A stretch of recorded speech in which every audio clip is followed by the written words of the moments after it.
old school fans, I'm Dan the Old School Conditioning Man. This is Old School Conditioning Training and welcome to another episode of the Bartitsu Project. And in today's episode of the Bartitsu Project, we're going to be staying with Victorian boxing because we are going to learn some lost knowledge of pugilism that the Victorians and Edwardians understood. And that, because we are studying William Barton-Wrights, a new art of self-defense, Bartitsu, which was created to help the city gent defend himself on the great and unwashed streets of London and other cities of Western Europe and around the world with his bare hands. Okay, we need to know what the Victorians knew about how to hit with bare fists. So, first thing we need to do is we need to get rid of these, because the Victorian gent is not going to be wandering around London with gloves on his hand. Right, so why can't we just punch away like modern boxers do? Well, first of all, because modern boxing gloves and Victorians by 1892 in all world championship and all sanctioned bouts under Marquess of Queensberry rules were wearing gloves, okay? But their gloves weren't very heavily padded with modern impact absorbing materials like these gloves have. They were much smaller gloves and they were horsehair, so they were quite hard. Okay, so we need to get rid of these. And because modern gloves allow you to punch over all four knuckles, and in bare hands you can't do that. Well, you can, but you're going to end up with a broken hand pretty quickly. And also the late Victorians and early Edwardians certainly weren't wearing these hand wraps, which again bind the bones and the tendons of the hands and make them stronger so you can hit even harder. Because you can hit much harder with gloves than you can without. So if the Victorians and the Edwardians were wearing gloves, okay, but I've just said that you can't punch the same as you can in modern boxing using all four knuckles. How did they land their punches? Well, that's what we're going to learn today, okay? They didn't punch over all four knuckles, okay?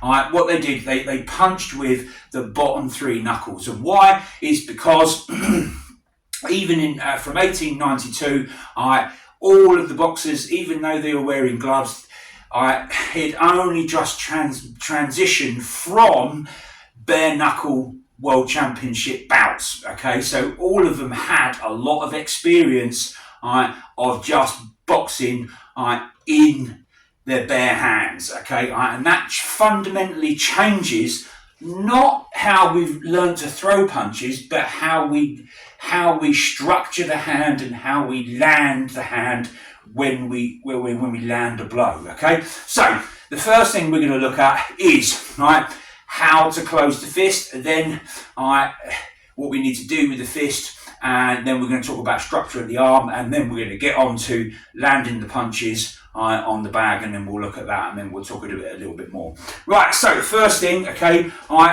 we need to look at is how to close the fist. So just start out with your hand like so.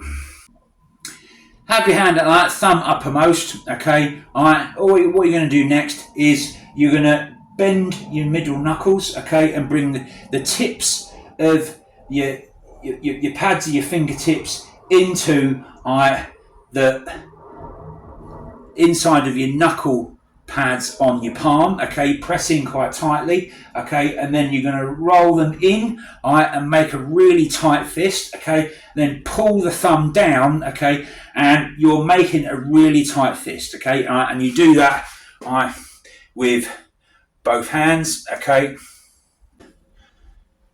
For bare knuckle fighting, okay, you need to keep a tight closed fist at all times, but that doesn't mean you lock up all the arm muscles, okay, because you still need to be able to punch quickly, okay, But now, right, the second thing you need to do, okay, all right, you can't punch flat like that, okay, because if you look at my knuckle there, okay, all right, it's the protruding knuckle, and if I just punch flat like that, okay, all the force is going to be borne like through that one knuckle, okay, and it's not going to be taken up by the weight of the arm and the mass of the arm, okay, it's just going to stop in the hand, and that's why you're going to break a bone, okay. So what you need to do, okay, so we've made the fist, okay, what we now need to do is just pull the fist up slightly, okay, so you can see it down, and then you pull it up, okay, because then when we land, okay, all right, there,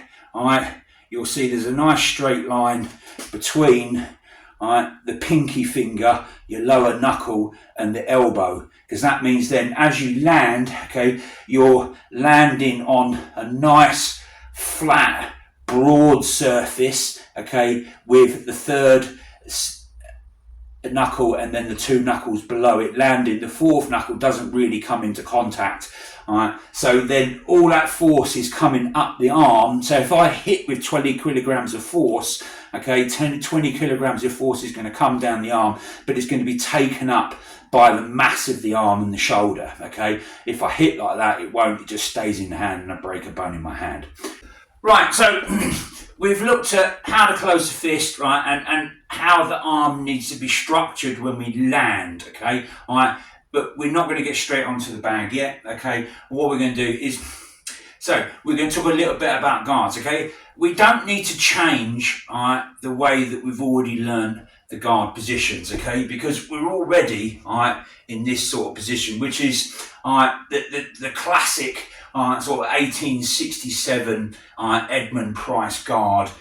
He wrote a book, The Science of Self-Defense. It's the first boxing book where it deals with boxing as a means of self-defense and self-protection. There are other manuals before him, like Daniel Mendoza, 1789, The Art of Boxing, but that's really about prize fighting and fighting in the ring.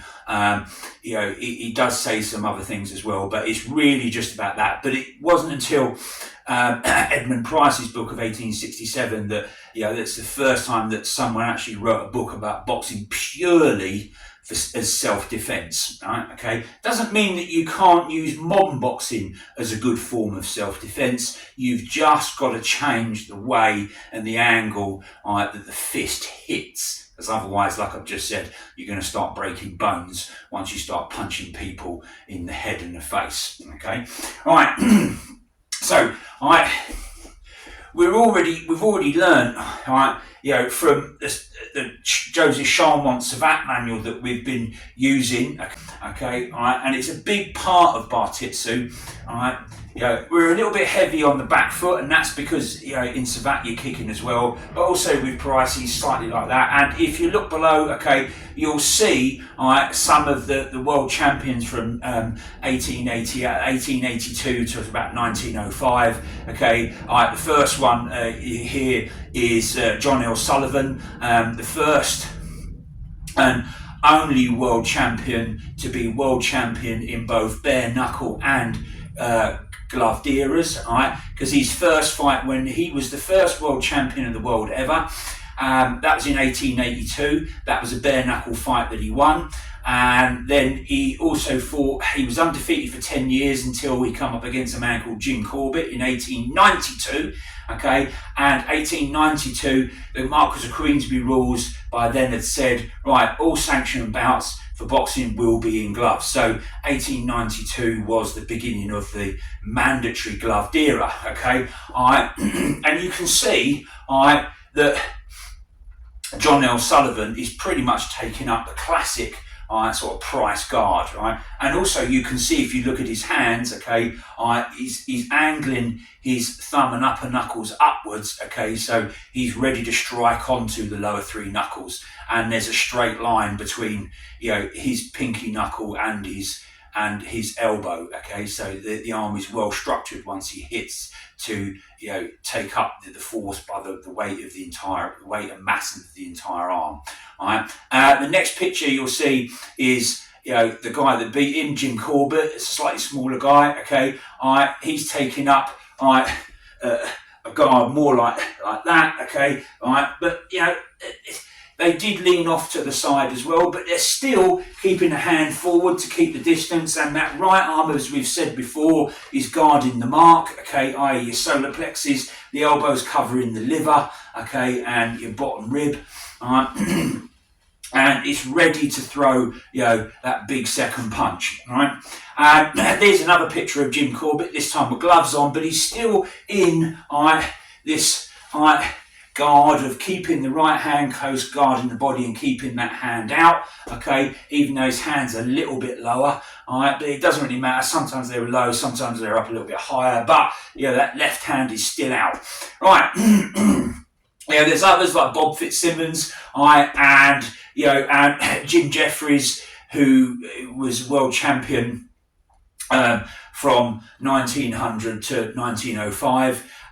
He beat Jim Corbett in 1900, and he fought him a second time and beat him again in 1903. But what all these guys share is, although they fought, you know, like I said, John L. Sullivan was a bare knuckle boxer and world champion of 1882 in bare knuckle, the last, you know, world championship era of bare knuckle. But all of these guys would have been around before the gloved era, and they'd have plenty of practice and knowledge of how to hit without gloves on, because like I said right at the beginning, the gloves of the day didn't give a massive amount of protection. They were quite hard, okay, so you still had to hit with the bottom three knuckles. And a book written in 1950 by Jack Dempsey, who was world champion from 1919 to 1926, 1927, I think it was 1927. His book, Championship Fighting, Explosive Punching and Aggressive Defence, okay, he talks a lot about, you know, because even when he was world champion, he still hit with the bottom three knuckles, okay, and he talks a lot about explosive punching power like that, and and actually bare knuckle fighting as well, because he had a lot of experience of that. Okay, so let's have a look at now, you know, getting onto the bag and then landing and seeing what it looks like. Right, so let's have a look what it looks like when we punch onto the bag. So we're going to keep in our savate, you know, sort of classic sort of price guard, okay, and then there, okay, there, and if we use some of the straight line punches of Joseph Chalmont's savate manual, okay, through his straight punches to the chin, okay, off the lead hand, there, off the backhand, there, and then we'll throw 1, 2 together, there, there, there.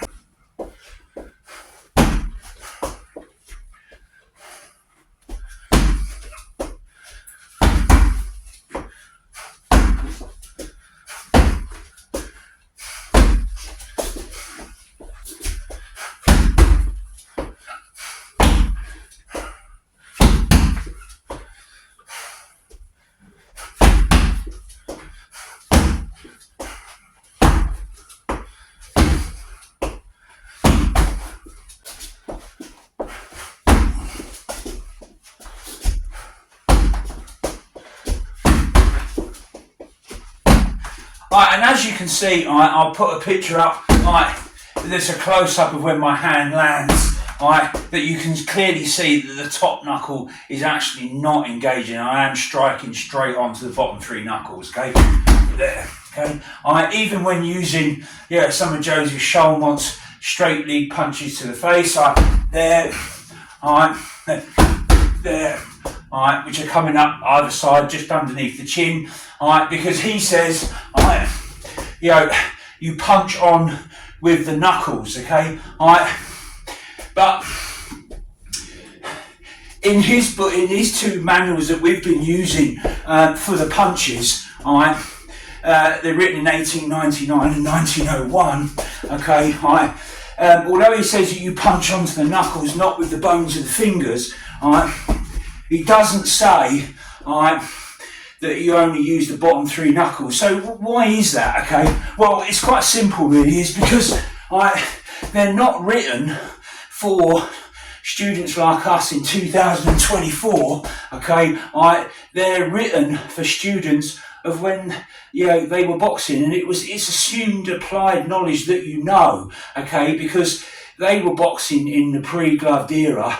Okay, so and most people were, so most people understood that you couldn't punch with all 4 knuckles. Okay, you had to just punch onto the bottom 3 knuckles. There.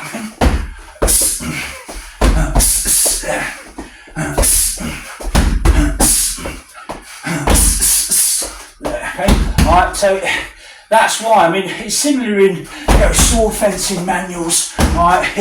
There's, when they're written of their day by sword masters of their time, okay, there's a lot of things in there that they don't explain because they already expect you to know, to have some knowledge of the subject of what they're teaching a particular style of, okay? So that's why it's not really described in the manuals that we've been using, even though, Joseph Chalmont was an exceptionally well-known savate.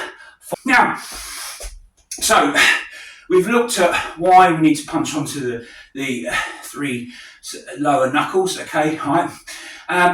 And we've looked at arm structure and how that absorbs the force, okay, right? We've got that point across, but however, that doesn't mean you can go away and now start, just fighting bare knuckle and punching people in the face, because if, like me, you spent most of your time punching and hitting people and things with gloves on, okay, if you look at my hands, okay, I've broken the skin, after a couple of hours of just getting used to, hitting onto the lower 3 knuckles, okay, and I did a bit of this yesterday as well, and I woke up this morning and I could really feel my forearms, had been worked, okay. I mean, they weren't massively tired like I'd done farmers walks or stuff like that, but, I could feel that, the structure of that arm and the weight and the muscles of the arm, taking the force of that punch down that punching line from the little finger to the elbow and into the shoulder, okay, you can definitely feel that much more than you can in gloved and wrapped hands, okay. But also as well, we've got to condition the skin, okay, so, but that's for another lesson, okay. Alright, so, right, well, that was,